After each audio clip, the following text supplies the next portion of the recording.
9வது வீட்டை பற்றி லைவ் போட்டிருந்தோம் இல்லையா, அந்த லைவுக்கு ஒருத்தர் கமெண்ட் கேட்டு கொடுத்துருக்காரு. வனஜா கேஎஸ்எல்சி அப்படின்னுட்டு, அதாவது அவசியமானது மட்டும் சொல்லுங்கள் சார், வளவளன்னு இருக்குது அப்படின்னு சொல்லி.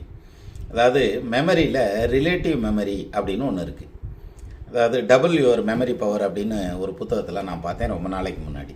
அதாவது ஒன்றோட ஒன்று கனெக்ட் பண்ணி மெமரி பண்ணிட்டா அந்த கனெக்ஷன் வர வர நமக்கு மெமரி ரீகால் ஆகிறது ரொம்ப ஈஸியாகும். மனப்பாடம் பண்ணுறத விட ரீகால் ஆகிறது ரொம்ப சீக்கிரம் ஆகும். அப்போது நீங்கள் சப்ஜெக்டை மட்டும் கேட்குறீங்கன்னு வச்சுங்களேன், அதுக்கு ஒரு ஜோசிய புஸ்தகத்தை எடுத்து படிச்சுட்டு போயிடலாம். ரொம்ப சிம்பிள்.